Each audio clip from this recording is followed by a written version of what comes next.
AI can be very complex. You likely have to change your workflow. And especially if you're thinking about you want to scale, you need to set up some governance, the policies and the rules. You also have to think through in terms of what other tool you want to use, right? And everybody has a point of view about that.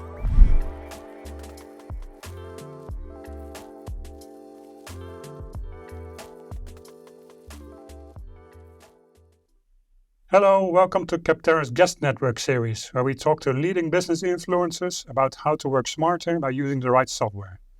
I'm Niels Juist.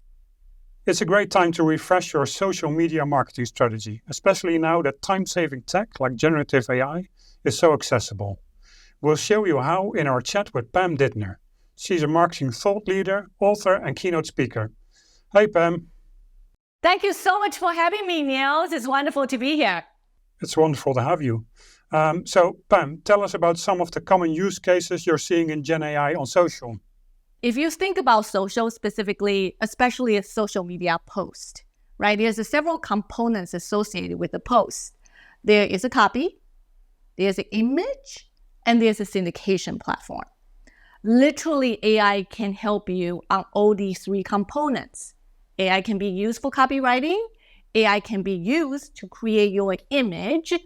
AI can also be embedded into your syndication platform as an AI feature, even though a lot of time you are not aware of it. For example, LinkedIn. A lot of you are using LinkedIn, right? When you write a post, there's a little button nowadays will pop up and say rewrite with AI. That is the exact feature that I'm talking about, embedded into the platform. And now many platforms are using that. AI can also recommend images that you can use, create images.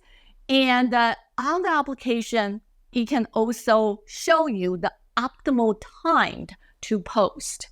So think of your steps in terms of you doing social media, then determine how you're going to use AI to help you.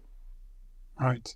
What do you think is holding some businesses back from using it? I think it's coming from the perspective that there are three factors, right?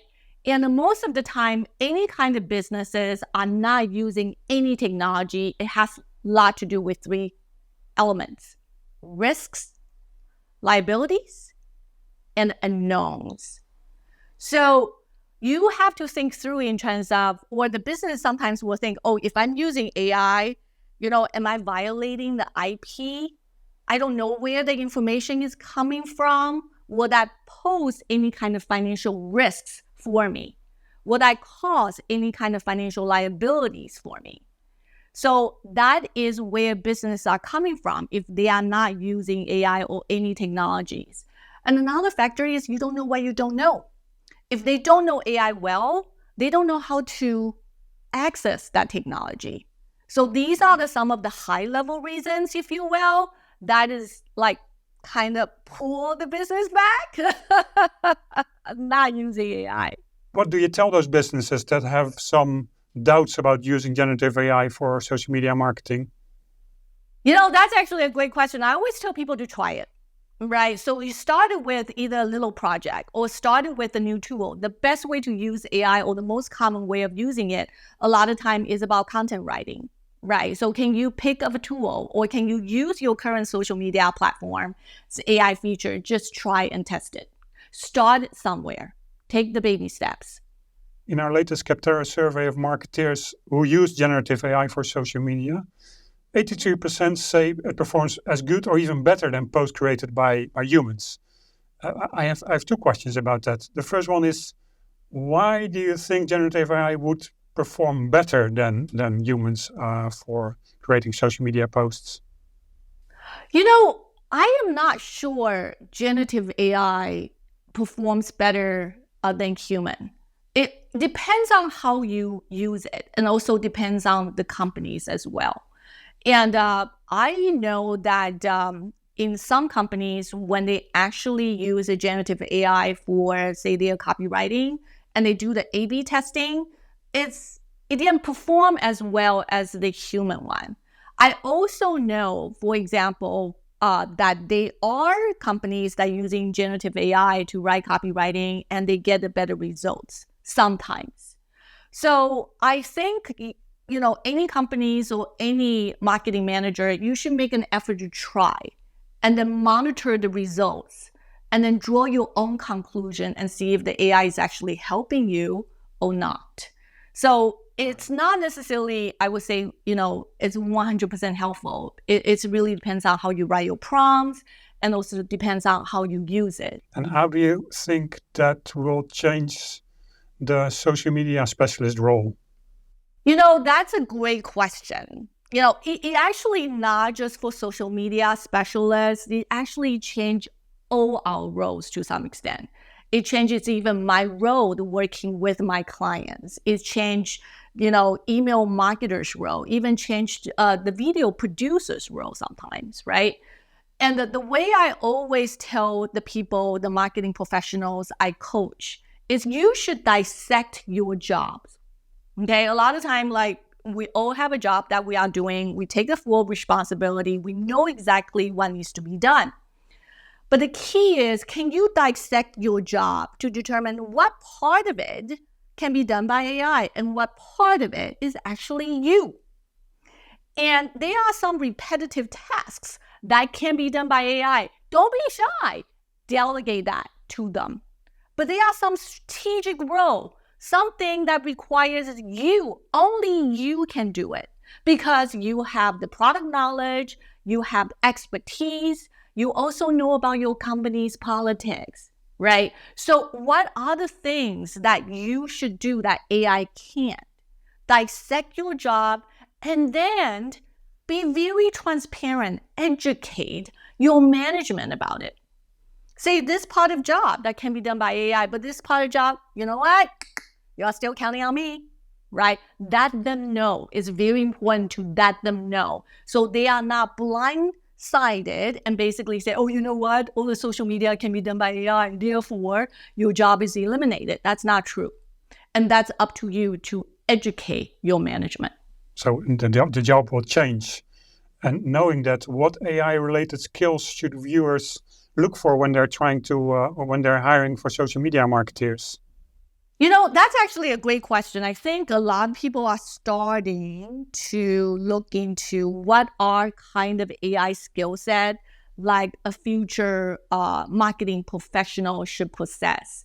And I am just going to say a couple, but that's not inclusive of all the job description because AI's technology continue to evolve.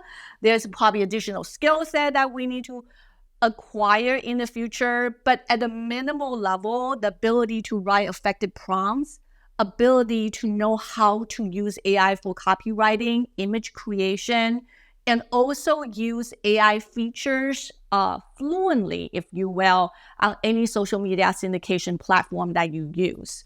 The thing is, you are able to use AI, that's a given. Eventually, that will be a given. People will just basically say you need to have that skill set no matter what. Another thing you need is have a point of view. From my perspective, that's very important. For example, if AI generates something for you, right, you need to have a point of view and say, that's not good, or yes, that's excellent. Or you need to think like, okay, how can I rewrite my prompt to make that better, right? Know the differences. What the AI generate is also critical skills that you need to possess in the future. Okay. What do you think is the hardest part about adding GenAI to your social strategy? I think the hardest part is scaling, right? At the individual level, we know what we need to do to use AI to optimize, okay? If you use a writing assistant tool, you use a platform, you are in control. You know what needs to be done, which is great, right? But what if you have a social media team of 5 or 6 people? How do you scale that process so it can be effective for everyone? I think the hardest part everybody is struggling right now is how can we scale? And I can tell you, no company is ahead. That's because the technology is evolving right now. we are also trying to evolve at the same time as the technology goes. It's basically like technology is running, we are running with it. So you have to be very flexible. And once you learn a way to scale, and just be okay and embrace that you are going to change that process, a couple months down the road. Be okay with that. And what do you think marketers should do first if they want to update their strategy? Talking to each other. That sounds like, you're like, Pam, that's a given. Everybody knows that. Really? If everybody knows that, they are not implementing very well. I personally think having an open and frank ongoing conversation and a discussion about how AI plays a role is super important. Because, like I said, AI can be very complex. You likely have to change your workflow. And especially if you're thinking about you want to scale, you need to set up some governance, the policies and the rules. You also have to think through in terms of what other tool you want to use, right? And everybody has a point of view about that. There will be a lot of cooks in the kitchen when you try to make that decision. How to keep that conversation going, but at the same time is a productive conversation, moving to the point that everybody can reach some sort of consensus. So the having conversation is important. It also comes from two different kind of approaches, if you will. There's a top-down, there's a bottom-up. So the discussion at the top level eventually will evolve into a top-down driven initiatives. But at the same time, all of us are using different kind of AI tools, right? So there will be a bottom-up approach in terms of people will say, I've been using this tool for several months. They are fantastic. I've been telling my team members to use it. It's very good. So how can we scale that?